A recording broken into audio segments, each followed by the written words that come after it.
wajjin nagaa. Aha, ati siree boodee De booddeetti deemata.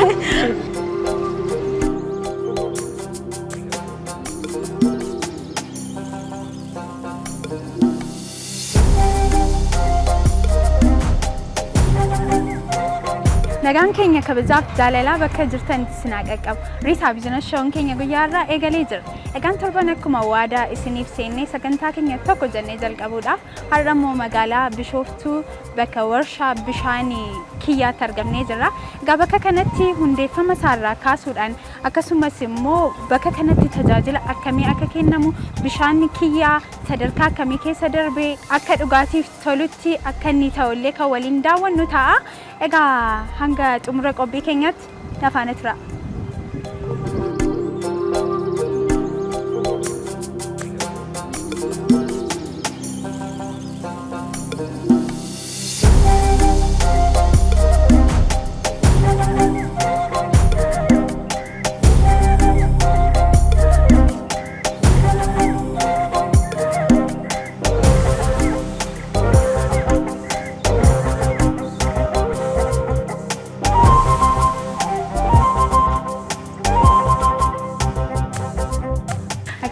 Nagada.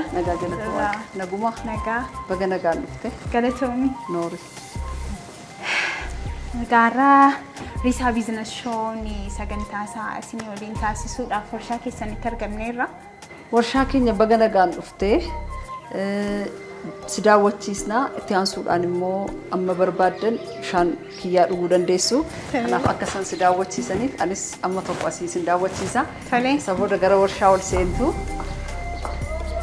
warshaan kiyyaa kana fakkaata alaa yeroo ilaaltanii keessa seentee immoo akkamitti akka oomishamu akkamitti qulqullinaan uummata biraa faaktee amma akka inni ga'u daawwatta isa kan si daawwachiisan plant manager jiru sadarkaanii gara sanatti si geessina ana wajjin immoo booda walitti deebinaa baga nagaan dhuftan galatoomaa isiniin jedha. Tolee.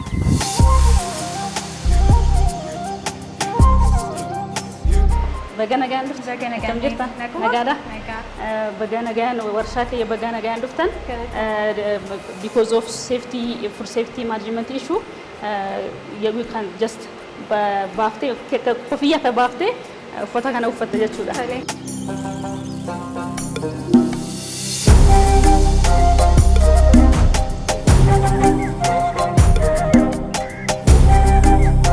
warshaa kiyya kana keessatti laayinii lama jira. laayinii lama tokkoffaan za'a tokkotti kuma 14 oomisha. Ka lammaffaa immoo 24 oomisha jechuudha. Amma laayinii lama qabna kana lama qabna ka haaraan sadii si garsiisa jechuudha. Haaraan 24 san si garsiisa.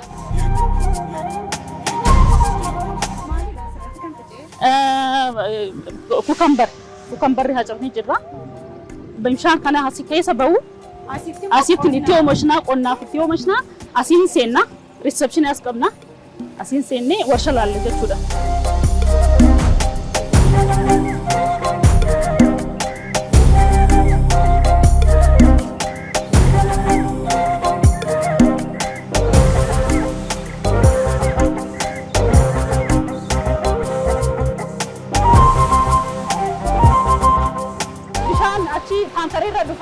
tankarre dhufe bakka carbon filter keessatti seena egaa achi seene booda sammas sand filter booda carbon filter keessa seena egaa booda 5 micro fi 1 micro filter jira achi keessatti seene egaa fidamo egaa xumurre booda resin keessa jira softener keessatti softener takka lama sadi qabna jechuudha stand by'dha achi reega qulqulleessame booda arroo keessa seena arroo jechuun reverse osmosis jedhama. reverse osmosis achi keessa eega booda nuti keessa seena nuti keessa seene tankari storage as qabna storage achi keessa seene achi store zone eega zone booda jama filari ergu ozoon itti bona jechuudha maaliif yoo jettee hanga akka bakteeriyaa fi akka maani microorganismii fi godha jechuudha ni ajjeesee asitti mix goone filarii gaggeessina jechuudha. Bishaan paampii gaggeessina jechuudha. Bakka kamitti qulqullaa'ee kan inni walitti qabamu kana keessatti? Qulqullaa'ee as keessatti istoorii goone jechuudha. As keessatti istoorii goone eegas booda ozoon istoorii miksarii qabna. Asitti mix godhamee bakka filariitti ergama jechuudha. Bishaan qulqulluun kana fakkaata jechuudha. Sadarkaan kana keessa darbee bakka kanatti qulqullaa'aa walitti qabame san booda gara pilaastikiitti itti namuudhaan jechuudha. Amma immoo egaa gara pilaastikii sanaa immoo deemnee maal akka fakkaatu waliin ilaalle jechuudha.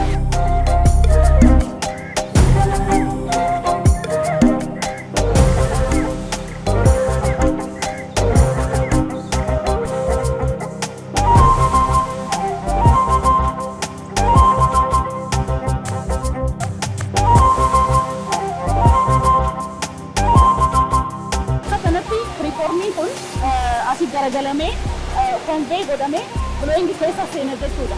Blowing keessatti osoon seennee hiitariin jira. Inni ingiliziin afaan hiitariin jira.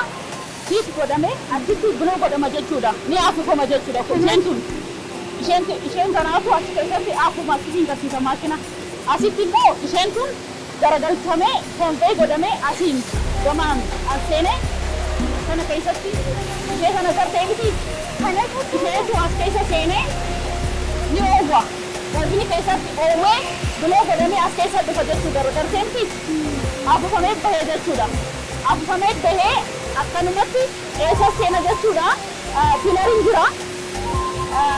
Filarii keessatti bishaan gutama jechuudha. Bishaan gutama. Bishaan wata tiriitmenti keessa dhufa. Eessa dhufee booda asii gutama. As keessatti eessa gutame booda kaaptiin as keessa seena. Kokkariin as jirti. Asiin konvee godhattee bishaan ozoonitti dhiqamtee as bultii jechuudha. Amma achi biloo afufamee jira. Asii gutamee asii kaaptii godhama jechuudha. Kun kaaptii godhamee bahee jechuudha. Garuu miti amma liitira lama oomishamu jira jechuudha. Egaa afufame booda boodiin isaa bootilliin yoo bishaan tuqe as keessa diraay godhama jechuudha. Eegoofa as keessa goggodee ba'a. Eega goggogee bahee booda bakka kanatti bakka maashinni kun maal godha seete boodii deekboodii irra katama jechuudha. Bootilii irratti yoom oomishamee yoom ekspaayirii ta'a laayinii tokko immoo lammaffaadha asitti deekboodii godha jechuudha. Isheen tun egaa amma afufamee jira, guutamee jira, kaappii godhamee jira, diraay godhee jira boodiin isaa. Agas booda immoo deekboodii itti godhee jirra. Akkanni kun immoo sirraa miti sirraa miti laayif inspeekshin jira asirratti laayif inspeekshin godhanii ni ilaalan jechuudha. Yoo rakkoon jiraate wanta bootiliin jirratti bootilii san ni kaasanii jechuudha. Agas booda yoo kaasan ilaalanii dabarsan. Kanaafuu achirra jalqabeen agartee jirta namni waa kan tuqu jechuudha. Kanaafuu konvee godhee booda bakka boodii leebilii achi ilaalla siin garsiisa. Boodii leebilii irratti immoo istaandaardii jira. Kwalitii istaandaardii TDS, pH, alkaalinii fi kana fa'aa achirra jira. Achirratti si garsiisa jechuudha.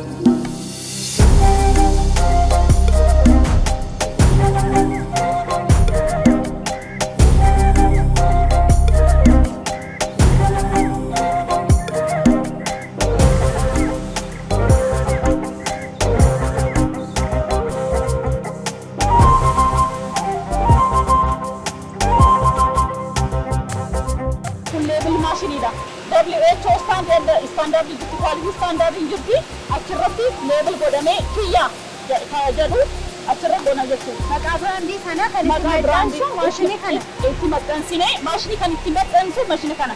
Amma blowing maal dhaabbata konveer irratti yoo bootiliin dhaabbate ifumaaf dhaaba jechuudha. Awutomaatikidha.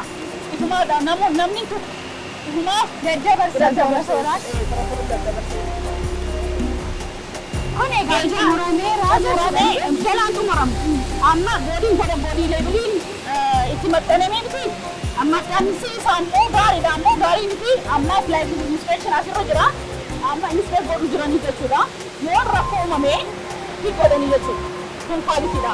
Rakkoon garuu yoo uumame qofa harkaan cuquudhaan jetteessa rakkoon uumamuu sun maalirraa arga namni? Maalirraa laayitiin jira Asirratti ibsaa jiru. Laayitiin jirti yookaan ibsaa jirti.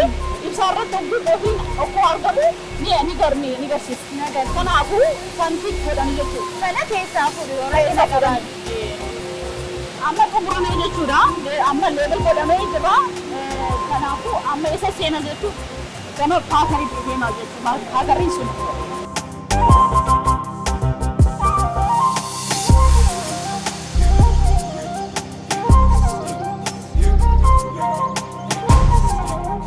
Egaa amma xumuree jirra.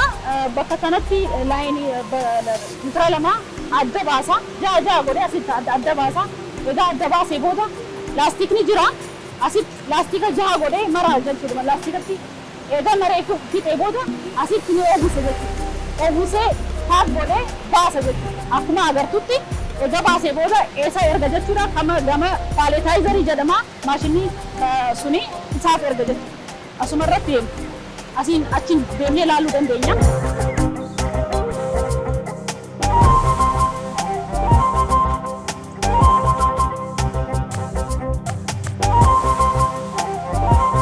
Akkuma agartutti achirra paakarii irratti dhufee jira. Akkuma agartutti kana gama maashinii kun paaletaayizarii jedhama. Paaletaayizarii bakka afur godhee litira lama paakii asirra kaayaa jechuudha. Paakii fudhee shit meetaalii waggaatti kaayee paaleetirra gahaa paaleetirra eegagee konvee godhee forkliftiin kaasa jechuudha. Namni hin tuttuqu jechuudha. Akkana fakkaata maashinni keenya akkanas goonee kastamara keenyatti qopheessina jechuudha. Kun isa xumuramee maamilli kamiyyuu dhufee fudhachuu danda'a. Kana fakkaata. Akkuma duraan jalqabnee hanga asitti awutomaatikidha. Isumatti hojjeta jechuudha. Kana fakkaata. Bakka kanatti akkanatti agarsiisee kaarraa akka carraa ta'e abbaa litira lamaadha kan oomishamaa jiru yeroo dhufe litirri walakkaan illee jira naan jetteerta. Litira tokko jira akkanumatti oomishna jechuudha. Maal goona achumatti bakka bileengii mooldii isa jijjiirra jechuudha. Maashinii hin tuttuqamu mooldii isa qofa jijjiirree bakka paakaris bakka leebelaris mooldii isaanii fi waan addaa bakka isaaniif hojjetama san jijjiirree qopheessine malee waan maashinii tuttuqni hin jiru jechuudha. Namni kamiyyuu namni raabsuu barbaade bakka kana dhufee sanirraa argachuu ni danda'a. Danda'a.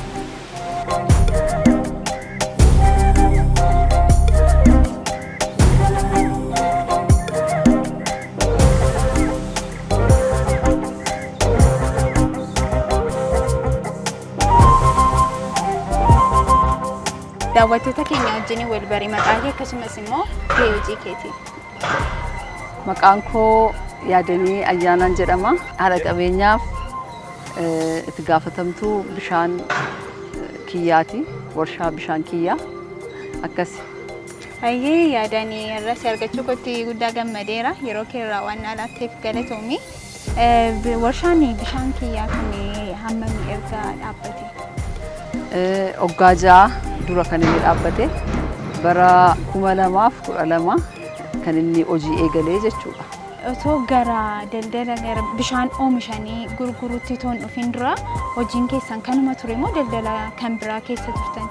Nu hojii daldalaa kan biraa keessa turre ijoollummaa kaasee maatiin koo hin daldalu baadiyyaas haa ta'u kutaa biyyaa ta'u malee bishaan keessa immoo kan nuyi seenne jalqaba nyaata industirii nyaataa keessa turre aannan oomishna. Aannan irraati gara bishaanitti kan nuyi ceene. Kanaaf warshaan yeroo dheeraadha kan keessa turre. Yaadi gara bishaan oomishanii gurguruun kun keessattuu magaalaa Bishooftuutti waan magaalaan Bishooftuu haroo gurguddaa qabduuf yaadi sun isinii dhufe moo akkamitti jalqaba yaadi kun isiniif dhufe? Kunillee kan inni nu dhufee fi industirii nyaataa keessa jirra. Food industirii keessa jirra aannan oomishna turre.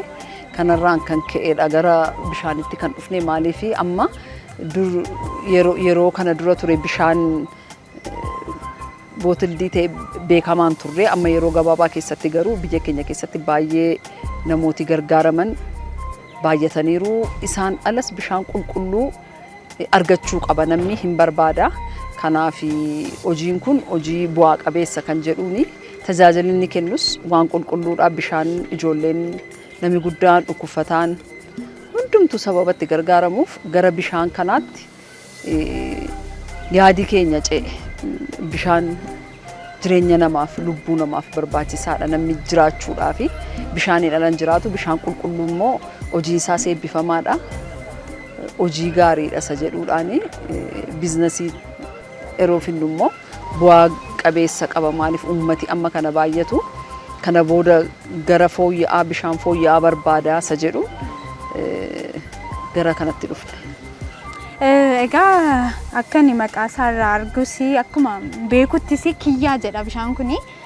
Kiyyaan ijoollee keessan keessaa maqaa nama tokkooti moo akkamitti yaadi kiyyaa jettanii moggaasuu isiniif dhufe?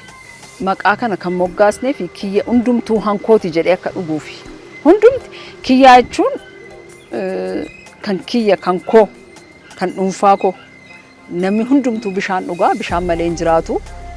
Jireenya isaa keessaa namni tokko kan isa barbaachisu bishaanii kanaaf hankooti jedhee hundumtuu akka dhuguufi kanaaf kan maqaan kun moggaa'ee maqaa kana moggaasuunis dirqama natti fakkaata. Kiyyaan akkuma achirratti bootilii isaa irratti argite mootoon isaa yookaan dhaadannoon isaa kan achirra jiru kiyyaan hundumaaf jedha. Kiyyaan hundumaaf hundumtuu kan koo kan kiyya jedhee akka inni yeroo hundumaa jireenya isaa keessa kaa'ee akka inni dhuguufi. Gan namni kamiyyuu yeroo gara daldalaa dhufu chaalenjoonni nama mudatan jiru. Kanatti hin daganne kan daldala kana haga dhaabdutti illee dhaabdanitti illee isin geessisee jira. Yoo jiraate immoo san hundumaa akkamittiin dandamattanii haga guyyaa irraa geessan? Kana keessatti bu'uurri jireenya keenyaa Waaqayyoo kan nu uume Waaqayyoo nu jiraachisee Waaqayyoon galata gashinaa Waaqayyoof galatu jireenya keenya keessatti amma biyya lafaarra jiranitti chaalenjiidha hojiin chaalenjii qaba. Sana keessatti ammasi jedhee daangessee yeroo akkasiitii yeroo ammanaati jedhee dubbachuu waan hin danda'u miti sadarkaa marra jirutti wallaansoodha. Wallaansoo kana keessatti Waaqayyootu nu gargaare Waaqayyoo baay'ee nu gargaare. Warshaan keessan kun kan inni argamu magaalaa Bishooftuu keessattidha. Magaalaa Bishooftuutti investimentii akkasii hojjechuun hojii akkasii hojjechuun nama baasa? Bishooftuun magaalaa bareedduu miidhagduu qilleensi isaa lafisaa namisaa baay'ee gaarii isa dhugaa dubbachuuf hoggaa amma kana dhufees taa'etti baay'een jaalladha. Yeroo yerootti hojiin hojjennu bu'aa qabeessa ta'aa dhufe haalli as jiru mijataadha isa dhugaa dubbachuu fi kana baay'ee mijataadha.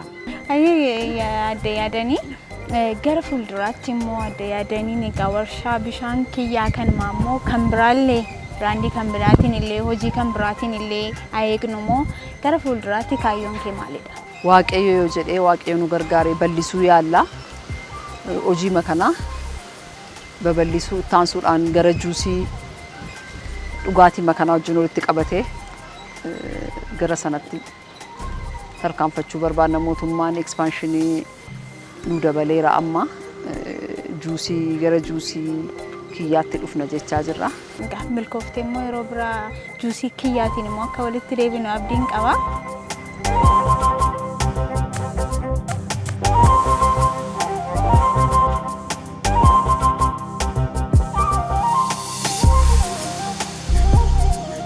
Har'a warshaa keessanitti argamee daawwachaan ture baay'ee isaa keessallee deemee yeroon daawwachaa turetti immoo hojjetoota baay'ee argeen jira.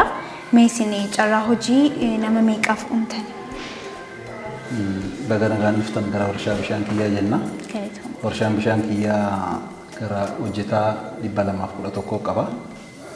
Kanaaf hojjetaan 211 kun dhiiraa dubartii qaba.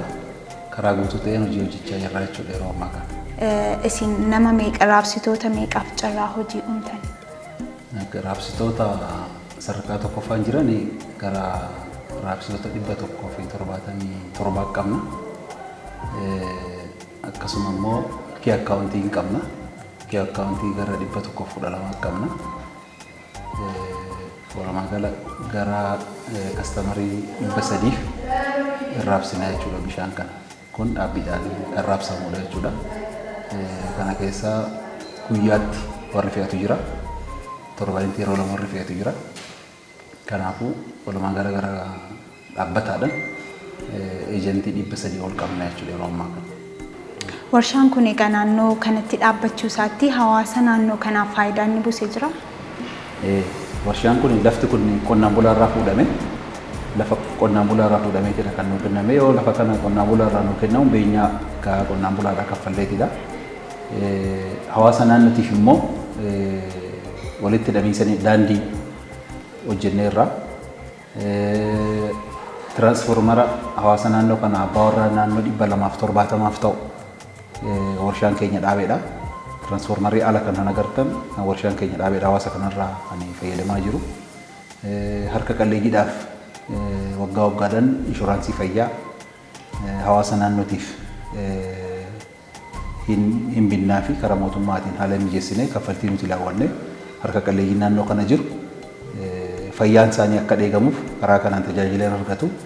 Gara biraatiin immoo hawaasa naannootiif naannoo miliyoona 8 baasnee mana barnootaa ijaarree mootummaadhaaf kenninee as rakkabnee irra. Kanaaf yeroo ammaa kana manni barnootaa sadarkaa isaa eeggatee ijaarree barattoonni ijoolleen itti barachaa jirti. Kanaaf gara biraatiin deeggarsa adda addaa hawaasni yoo gaafate dhiyeessina. Barattoota harka qalleeyyiidhaaf immoo akkasuma dabtara iskiriiptoo waggaa waggaadhaan binnee kennina. Bishaan agartanoo ta'e warshaa keessa bishaan dhangala'u jira. Bishaan qulqulluutu dhangala'a. Bishaan dhangala'u san immoo qonnaan bulaan duuba kana kuduraaf muduraa itti fayyadamaa jira. Karaa guutuu ta'een qonnaan bulaan irraa fayyadamaa jira jechuudha. Tokkoffaa diinagdeen isa deeggaraa jirra.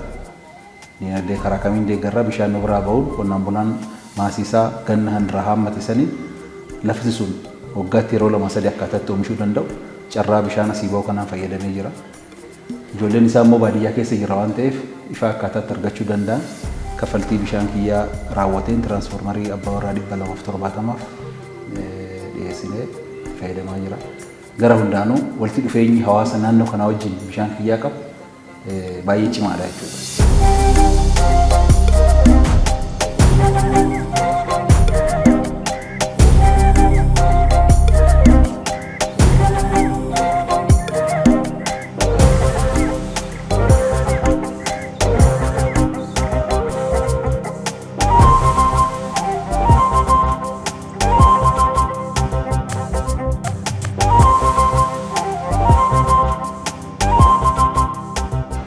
bishaan asuma warshaa kiyya kana keessatti saayizii adda addaa oomishama.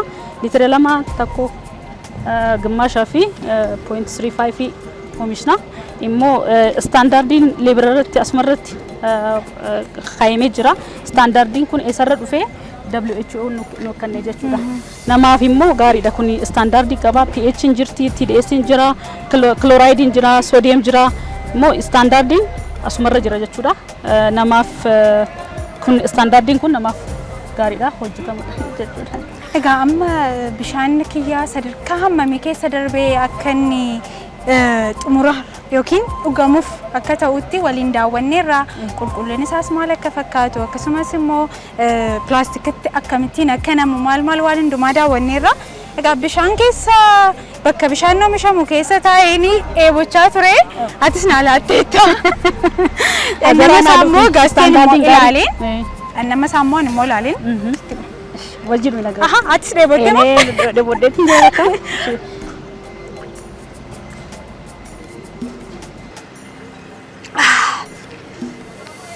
Bishaan kiyyaa. Egaa bishaan kun akka inni achi keessatti hubadheetti kiyyaadha maqaan isaasi.